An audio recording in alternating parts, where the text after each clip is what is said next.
Béni parfait du Seigneur, paix et bien, dans le nom de notre Seigneur Jésus-Christ. Une seule chose je nous propose aujourd'hui pour notre méditation. Un chrétien, c'est un être de secret. L'évangile qui nous est proposé en ce jour est tiré de Marc 1, le verset 29 à 39. En quittant la synagogue, Jésus, accompagné de Jacques et de Jean, allait chez Simon et André. Or, la belle-mère de Simon était au lit avec la fièvre. Sans plus attendre, on parle à Jésus de la malade. Jésus s'approche d'elle, la prit par la main et la fit lever. La fièvre la quitta et elle les servait. Le soir venu, après le coucher du soleil, on lui amena tous les malades et ceux qui étaient possédés par des esprits mauvais. La ville entière se pressait à la porte. Il guérit toutes sortes de malades, il y chassa beaucoup d'esprits mauvais et il les empêchait de parler parce qu'ils savaient eux qui il était. Chers frères et sœurs, cet extrait de l'évangile de Saint Marc est très riche car il nous révèle déjà ce que serait l'église de demain après Jésus. On nous révèle que Jésus quitte la synagogue. Quitter la synagogue ici a un sens évangélique. Quel est le sens évangélique de quitter la synagogue? Saint Marc nous révèle déjà que les apôtres, après Jésus, ils vont quitter la synagogue. Et quand ils vont quitter la synagogue, ils doivent se retrouver dans une maison. Ils seront accueillis ailleurs. Ils seront accueillis dans l'église. Et donc, il y a une sorte de dualisme, de parallélisme plutôt, entre la synagogue et la maison de la belle-mère de Simon-Pierre. Les apôtres, à travers André, à travers Jacques, l'un a un nom qui a un sens grec, l'autre a un nom qui a un sens hébreu, qui révèle l'humanité tout entière, qui révèle l'ensemble des apôtres. Après avoir quitté la synagogue, ils vont se retrouver à l'église. Et c'est là, dans l'église, que Jésus va faire beaucoup de merveilles. C'est pourquoi, en rentrant dans la maison de la belle-mère de Simon-Pierre, qui est le symbolisme de l'église, Jésus la trouve elle-même malade. Elle est malade de la fièvre. La fièvre, dans le judaïsme, veut dire une douleur forte accompagnée de brûlures. Et c'est le signe de la malédiction. On nous révèle déjà que ceux qui sont dans l'église, c'est des gens qui ont reçu la malédiction de Dieu, qui ont reçu la malédiction, qui sont des maudits. Ce sont ces gens-là qui viennent à l'église. Et ils viennent à l'église pourquoi? Ils viennent pour recevoir la libération à cette malédiction. En rentrant dans l'église, ces gens-là sont libérés de la malédiction. C'est pourquoi Jésus guérit la belle-mère de Simon-Pierre, qui est l'exemple de l'homme maudit. Et on nous dit aussi, après avoir guéri cette belle-mère, elle s'est mise à servir Jésus. Jésus, en guérissant une personne, et c'est la multitude qui se met à servir Jésus. On nous montre déjà que quand on reçoit le salut de Jésus, il faut se mettre au service. On ne va pas divulguer ce secret, on ne va pas divulguer ce salut. On ne doit pas être fier seulement en montrant « voici ce que je suis devenu ». Non, dès lors qu'on est guéri par Jésus dans l'église, on se met au service. Chaque salut que Jésus nous apporte nous oblige à être des serviteurs. Et dans l'église, nous sommes des serviteurs parce que nous avons été libérés de la malédiction pour servir Dieu. Et là, on nous révèle encore d'autres choses dans cette église, qui est la maison de la belle-mère de Simon-Pierre. On a porté beaucoup de malades. On lui amena les malades, ceux qui étaient possédés des esprits mauvais. La ville entière se pressait à la porte de l'église, la porte qui accueille tout le monde. Les malades, ceux qui sont sous l'emprise des esprits mauvais. Et Jésus, qu'est-ce qu'il fait? Il les guérit. Et après cela, on nous révèle qu'une église sans prière est une église morte. Jésus qui se retrouve en train de prier. C'est pour dire que dans l'église, la force de l'église, c'est l'évangélisation, c'est la prière. Et tout cela, c'est pour révéler quelque chose d'essentiel. Le salut spirituel, mais aussi le salut temporaire. On nous révèle que dans l'église, la primauté n'est pas d'abord le salut spirituel. Aujourd'hui, nous passons notre temps à annoncer le salut spirituel, le paradis, c'est bien. Il faut préparer les gens à habiter le paradis. Mais ici, Saint Marc nous révèle que le salut spirituel n'est possible que si et seulement si ce salut est d'abord temporaire. Jésus apporte d'abord un salut temporaire à l'humanité. C'est-à-dire qu'il vient d'abord libérer l'homme de la captivité. Il veut que cet homme qui est sur cette terre, il puisse vivre dans le bonheur, dans la joie, dans la paix, qu'il retrouve la santé, qu'il travaille. Voilà le salut que Jésus apporte à l'homme. Un salut qui commence déjà dès ici-bas. C'est pourquoi j'aime le dire, il ne faut jamais espérer d'abord aller au paradis si tu ne commences pas à vivre le paradis ici-bas.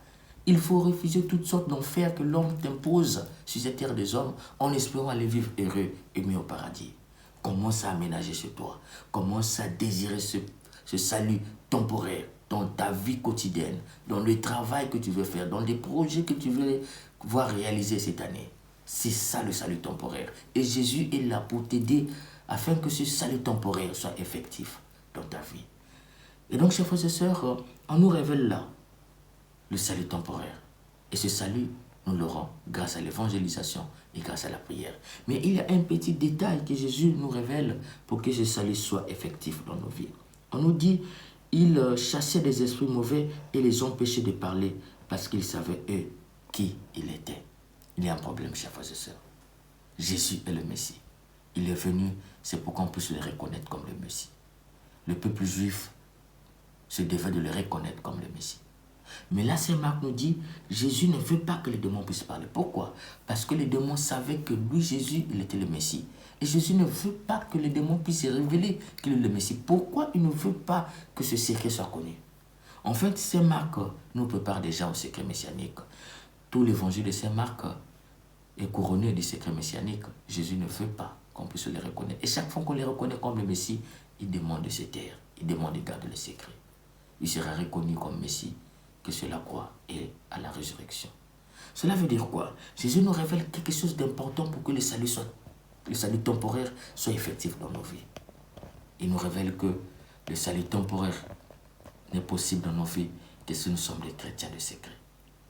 Tu veux réaliser des projets dans ta vie. Tu veux que les projets que tu tiens en cœur puissent se réaliser, mais au cœur de ta vie, le secret. Un chrétien, c'est un être de secret. Rien de grand ne se fait dans le bruit. Rien de grand ne se fait sans le secret. Tout ce qui est grand se fait dans le secret. Regarde l'homme, une merveille de Dieu, l'obsession de Dieu, le seul qui a suscité la kénose de Dieu. Jésus est sorti du Père, il est venu dans le monde, il est venu rejoindre l'homme, il est venu partager sa condition humaine, il est venu remplir l'homme de la divinité, il est venu prendre notre humanité pour que nous puissions prendre sa divinité.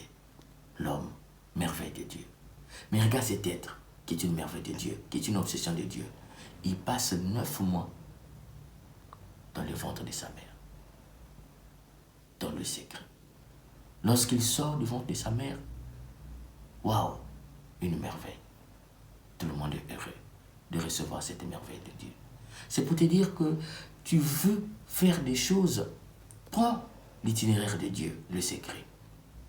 L'homme qu'il a créé, qui est une obsession pour lui, sa merveille, il ne le crée pas en public, il le crée en secret. Tu veux faire des choses dans ta vie, fais-le d'abord en secret. Lorsque tu mettras au cœur de ta vie le secret, tu verras que tous tes projets vont se réaliser. Parce que Dieu agit avec nous en secret. La force même de la mort. Pourquoi nous avons peur de la mort? La puissance de la mort, c'est parce que jusqu'à aujourd'hui, la mort a gardé son secret. Et si la mort pour nous les chrétiens n'a plus le même effet qu'hier avant Jésus, c'est parce que Jésus nous a révélé le secret de la mort. Lui, il est rentré de la mort, il nous a dit, j'ai déchiré la mort. Si nous avons encore peur de la mort, c'est parce que nous n'avons pas encore compris que Jésus nous a dit, même au cœur de la mort, il y a la vie. La puissance de la mort, c'est le secret. Et Jésus nous a donné ce secret. C'est pourquoi la mort n'a plus de valeur. Chers frères et sœurs, rien ne peut se construire sans le secret. Un chrétien, je le répète, est un être de secret. Chaque chose qui a de l'importance demeure en secret. L'humanité, la terre, l'or, le diamant, et tout ce qui a de la valeur, c'est dans le secret. Jésus parle même du royaume des cieux comme un champ que l'on découvre et on va vendre tout. C'est pour dire que le royaume des cieux demeure un secret pour l'homme. C'est pourquoi qu'il découvre ce secret, ils vont tout ce qu'il a. Et on avait des gens, dès lors qu'ils ont goûté un peu le joie du ciel, ils ne veulent plus rester sur la terre. Le secret est très important. Quand tu connais tout de quelqu'un, cet être humain perd sa valeur. Lorsque tu connais tout de quelque chose, cette chose n'a plus de valeur. Et même le savoir de connaître quelqu'un, le savoir de connaître cette chose, c'est un savoir qui n'a pas de valeur. Les talents que Dieu nous a donnés, ce sont des talents qu'il a enfouis en nous. Il a déposé ces talents-là en nous en secret. Quiconque découvre ces talents en secret est un être de bonheur parce qu'il a découvert un secret que Dieu avait enfoui en lui. La valeur d'un être humain réside dans sa capacité à garder le secret et à travailler dans le secret. Si tu veux être grand, si tu veux que tes projets se réalisent, garde le secret. Regarde le mystère de Dieu. Il envoie son fils dans le secret. Il est né dans la nuit. Il est ressuscité dans le secret. Il est ressuscité la nuit. C'est le matin on constate qu'il est ressuscité. Même la parole.